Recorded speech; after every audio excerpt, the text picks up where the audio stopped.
Hello friends, സാന്ത്വനത്തിലേക്ക് എല്ലാവർക്കും സ്വാഗതം. അങ്ങനെ ബാലനും അതുപോലെ തന്നെ ഗോമതിയും അമ്പലത്തിൽ നിന്ന് വരുമ്പോൾ തന്നെ നല്ല സന്തോഷത്തിലാണ് കേട്ടോ. അപ്പോൾ ബാലൻ പറയുന്നുണ്ട്, ഗോമതി, എനിക്ക് ഇത്രയും നാളില്ലാത്ത എന്തോ ഒരു സന്തോഷം മനസ്സിനുണ്ട്. പിന്നെ അതെങ്ങനെ വരാതിരിക്കും? ഇന്നലെ തന്നെ നമ്മൾ അമ്പലത്തിലും ഒക്കെ പോയതല്ലേ, അതിൻ്റെ ഒരു ഇത് കാണാതിരിക്കുമോ? അതുമാത്രമല്ല, ബാലേട്ടൻ എത്ര കാലത്തിന് ശേഷമാണ് അമ്പലത്തിലേക്ക് പോകുന്നത് എന്നൊക്കെ ഇങ്ങനെ പറയുന്നുണ്ട് കേട്ടോ. അങ്ങനെ അതിനിടയിൽ കൂടെ ആര്യൻ്റെ കാര്യം എടുത്തിട്ടാണ് കേട്ടോ ഗോമതി. ആര്യൻ അവന് മുഖം കണ്ടിട്ടാണ് നമ്മൾ അമ്പലത്തിലേക്ക് പോയത്, അപ്പം തന്നെ നമുക്ക് സന്തോഷമുള്ള കാര്യങ്ങളല്ലേ നടന്നത് എന്നൊക്കെ പറയാം. നീ മിണ്ടാതിരിക്കുന്നുണ്ടോ? ആര്യൻ്റെ കാര്യം ഇങ്ങോട്ട് വലിച്ചിടണ്ടെന്ന് പറയുമ്പോൾ ഉടനെ ഗോമതി ചോദിക്കുന്നുണ്ട്, ഞാൻ എപ്പോഴും ചോദിക്കുന്ന പോലെ തന്നെ ബാലേട്ടനോടൊരു കാര്യം ചോദിക്കട്ടെ, ആര്യൻ നിങ്ങളുടെ മകനല്ലേ, പിന്നെ എന്തിനാ അവനെ മാത്രം ഇങ്ങനെ ഒറ്റപ്പെടുത്തുന്നത് എന്നും പറഞ്ഞ് അതിങ്ങനെ പറയാം കേട്ടോ. അവസാനം ബാലൻസ് പതിവ് പോലെ തന്നെ അകത്തേക്ക് കയറി പോവുകയാണ്.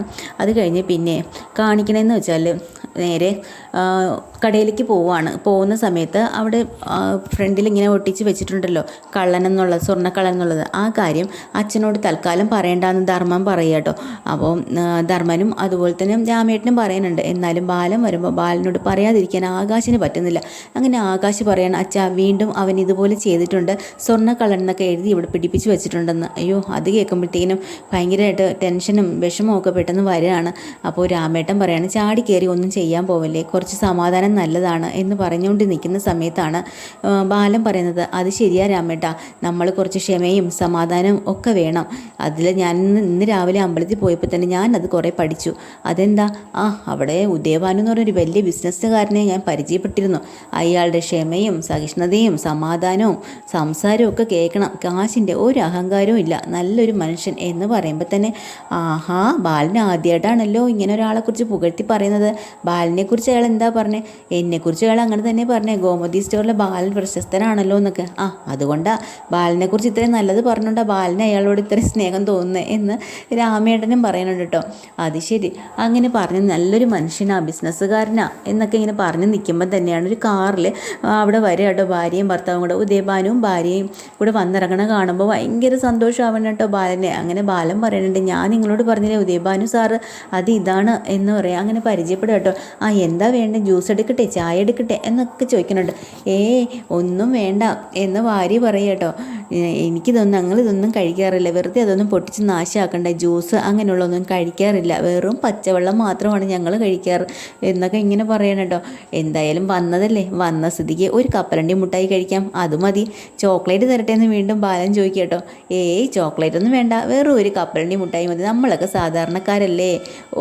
ഇത്രയൊക്കെ കേൾക്കുമ്പോൾ തന്നെ ഇവർക്കൊക്കെ അങ്ങ് ബാലനൊരു വല്ലാത്തൊരു അത്ഭുതം തോന്നും കേട്ടോ. ഇത്രയും പണവും പ്രശസ്തിയും ഒക്കെ ഉള്ള വലിയൊരാൾ ഇത്രയും ചെറിയ ഒരാളിനെ പോലെ സംസാരിക്കുന്ന കേട്ടിട്ടും അങ്ങനെ അയാളെ തിരിച്ച് യാത്ര അയച്ച് വിടുക കേട്ടോ. വീണ്ടും നമുക്ക് കാണണം എന്നൊക്കെ പറഞ്ഞാണ്. അപ്പോൾ രാമേട്ടൻ സംശയിക്കുന്നുണ്ട്, ഈ വരവ് വേറെന്തോ ഉദ്ദേശമല്ലേ ബാല, ഇവിടുത്തെ പരിസരവും ഇതൊക്കെ എങ്ങനെയുണ്ട്, നല്ലതാണോ എന്നൊക്കെ നോക്കാൻ വേണ്ടിയിട്ടുള്ളതല്ലേ എന്ന് ചോദിക്കുക. അങ്ങനെ തോന്നിയോ ബാലൻ ചോദിക്കുക കേട്ടോ. രാമേട്ടൻ അങ്ങനെ തോന്നിയോ? എനിക്ക് അങ്ങനെയാണ് തോന്നിയത്, അയാൾ നല്ലൊരു മനുഷ്യനാണ് എന്നൊക്കെ ഇങ്ങനെ പറയുന്നുണ്ട് കേട്ടോ. എന്തായാലും വരുന്നിടത്ത് വെച്ച് നമുക്ക് നോക്കാം എന്ന് പറയാം. പിന്നെ നമ്മൾ മീനാക്ഷിനെ കാണിക്കുന്നുണ്ടോ. മീനാക്ഷിയും വീണ മാഡവും കൂടെ ഭയങ്കര ടെൻഷനിലാണ്. കാരണം മീനാക്ഷിയുടെ അവിടെ ഓഫീസിൽ നിന്നൊരു ഫയൽ മിസ്സിംഗ് ആണ്. അത് മീനാക്ഷിക്ക് എന്തായാലും സബ്മിറ്റ് ചെയ്യേണ്ട ഒരു കാര്യമാണ്. അപ്പോൾ അതിൻ്റെ ബാക്കപ്പും കാര്യങ്ങളും ഒന്നും എടുത്ത് വച്ചിട്ടില്ലായിരുന്നു. അതെങ്ങനെ മിസ്സായി എന്ന് മാത്രം അറിയുന്നില്ല. അവസാനം പിയൂണിനോട് പറഞ്ഞ് അവിടെ തപ്പി എടുക്കാനൊക്കെ പറഞ്ഞിട്ടുണ്ട്, കുറേ ഫയലും കാര്യങ്ങളും എടുത്തിട്ടുണ്ട്. പക്ഷേ അവിടെയുള്ള കള്ള പിയൂണാണെങ്കിൽ നേരെ അതെടുത്തിട്ട് നമ്മുടെ ഇവന് കൊടുക്കുക കേട്ടോ. അപ്പുറത്തെ നമ്മുടെ മിത്രയുടെ സഹോദരന് അലോകിൻ്റെ കയ്യിൽ കൊടുക്കുകയാണ് മോഷ്ടിച്ചിട്ട്. അതാണ് നടക്കുന്നത്, ഇവരിത് അറിയണില്ല. അങ്ങനെ അലോകാണെങ്കിലും ഓഫീസിലേക്ക് നമ്മുടെ മിത്രയുടെ ശത്രു ഉണ്ടല്ലോ മിഥുൻ അങ്ങോട്ട് ചെല്ലാണ്. വീണ്ടും അവർ തമ്മിലൊരു സ്നേഹം ഇതൊക്കെ ആവുന്നുണ്ട്. അപ്പോൾ അവിടെ ഒരു വക്കീൽ ഇരിക്കുകയാണ്. അപ്പോൾ തന്നെ കൂടെ ഒരു പാർട്ട്ണർ ആക്കുമെന്ന് പറയുന്നുണ്ട്, പാർട്ട്ണർ ആക്കാമെന്ന് പറയണമുണ്ട്. അപ്പോൾ വക്കീലിനോട് മിത്രയ്ക്കും ആര്യനും എതിരായിട്ട് കേസ് കൊടുക്കാൻ വേണ്ടി തയ്യാറെടുക്കുകയാണ് കേട്ടോ. സ്വർണം 100 പവനാണ് അടിച്ചുകൊണ്ട് പോയിരിക്കുന്നത്. അപ്പോൾ ആദ്യം മിത്ര തന്നെ ആവണം ഒന്നാം പ്രതി, രണ്ടാം പ്രതി ആര്യൻ, അങ്ങനെ വേണം വെച്ച് കൊടുക്കുകയാണെന്നൊക്കെ പറയാം. ഇതെല്ലാം മിഥുൻ കേൾക്കുക കേട്ടോ. മിഥുനാണെങ്കിൽ ഇതെല്ലാം കേട്ടിട്ട് നേരെ കൂട്ടുകാരന്മാരോട് ചർച്ച ചെയ്യാൻ പോവാണ്. എടാ, ഇങ്ങനൊരു സംഭവമുണ്ട്, അവർ കേസ് കൊടുക്കുകയാണ്, എന്തായാലും മോഷ്ടിച്ചതല്ല ഞാനാണ്, പക്ഷേ അവൻ തന്നെയാണ് അത് അനുഭവിക്കുന്നത്. കാരണം അവൻ അനുഭവിച്ചോട്ടെ, ചാടിക്കേറി അവനെല്ലാം ചെയ്തോളാം തുടക്കത്തിലേ പറഞ്ഞതല്ലേ, അതുകൊണ്ട് അവൻ അനുഭവിക്കണം. അതുമല്ല അലോക്, അവൻ അവരെ വിടാൻ പോണില്ല, അവൻ്റെ കൂടെ നിന്ന് എനിക്ക് കൊണ്ട് ചില പണികൾ ചെയ്യാൻ. എന്താടാ എന്ന് കൂട്ടുകാർ ചോദിക്കുമ്പോൾ അലോക് പറഞ്ഞുകൊണ്ട് അതെ ഞാനാണെങ്കിലേ ഒന്ന് അന്വേഷിക്കണം, അന്ന് ഞാൻ അവിടുന്ന് സ്വർണവും പണവും കൊണ്ട് ഓടിപ്പോയ ശേഷം മിത്ര എങ്ങനെയാണ് ആര്യനെ കല്യാണം കഴിച്ചതെന്ന് ആ ഒരു സംഭവം നമുക്ക് അറിഞ്ഞെടുക്കണം എന്ന് അവർ പറഞ്ഞിരിക്കട്ടോ. അങ്ങനെ ബാലനൊക്കെ വീട്ടിൽ വന്ന് ഭക്ഷണം കഴിക്കാനിരിക്കുന്ന സമയത്ത് ഭയങ്കര സന്തോഷമായിട്ട് ഗോമതിയോട് പറയാണ് രാവിലെ ഇങ്ങനെ ഉദയഭാനു സാറ് കടയിൽ വന്ന കാര്യമൊക്കെ. അപ്പോൾ നല്ലൊരു മനുഷ്യനാണല്ലേ, അയാൾക്കാണെങ്കിൽ 2 പെൺമക്കളാണെന്നല്ലേ പറഞ്ഞത്, ആ ശ്രീദേവിയും ശ്രീവിദ്യയും 2 പേരാ എന്നിങ്ങനെ ബാലൻ പറയാം. എന്തായാലും അവരെ കണ്ടുമുട്ടി നന്നായി, ഫോൺ നമ്പറൊക്കെ തന്നിട്ടുണ്ട്. അപ്പോഴാണ് പെട്ടെന്ന് മീനാക്ഷി പറയുക, അച്ഛൻ അങ്ങനെ അത്രയും നല്ലൊരു മനുഷ്യനാണെങ്കിൽ അവരെ വീട്ടിലേക്ക് വിളിച്ചുകൂടായിരുന്നു ഒരു ദിവസം. വിളിക്കാൻ മോളെ, ഫോൺ നമ്പറൊക്കെ തന്നിട്ടുണ്ടല്ലോ എന്ന് പറഞ്ഞ് തിരിയണമെന്ന് ഫോണിൽ കോള് പറഞ്ഞു കേട്ടോ.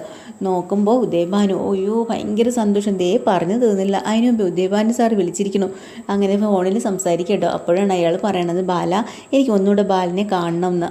എവിടെ വെച്ച് കാണണം സാർ പറഞ്ഞാൽ മതി, നമ്മൾ ഇന്നലെ കണ്ടില്ലേ അമ്പലത്തിൽ വെച്ച് തന്നെ കാണണ്ടേ, ചില കാര്യങ്ങൾ അമ്പലത്തിൽ വെച്ച് എന്നെ പറയണം, അതുകൊണ്ടാണ്. ശരി എന്നാൽ നാളെ തന്നെ അമ്പലത്തിലേക്ക് വരാം എന്ന് പറഞ്ഞ് സന്തോഷത്തോടു കൂടി ബാലൻ അവിടെ എല്ലാവരോടും പറയാട്ടോ.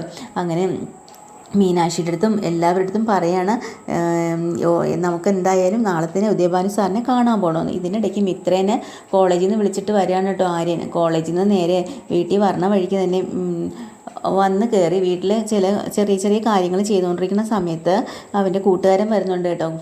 ആ കൂട്ടുകാരൻ വന്നുകൊണ്ടേ ഒരു വിഷമ വാർത്തയാണ് ആര്യനോട് പറയുന്നത്. അപ്പോൾ ആര്യൻ ചോദിക്കുന്നുണ്ട് എന്താടാ കാര്യമെന്ന്. പക്ഷേ എന്താ കാര്യം എന്നുള്ളത് ഇന്നത്തെ എപ്പിസോഡിൽ കാണിക്കുന്നില്ല. പുതിയൊരു എപ്പിസോഡ് വീണ്ടും വരാം. ചാനൽ ഇഷ്ടമായി ലൈക്ക് ചെയ്യുക, സബ്സ്ക്രൈബ് ചെയ്യുക. Thank you.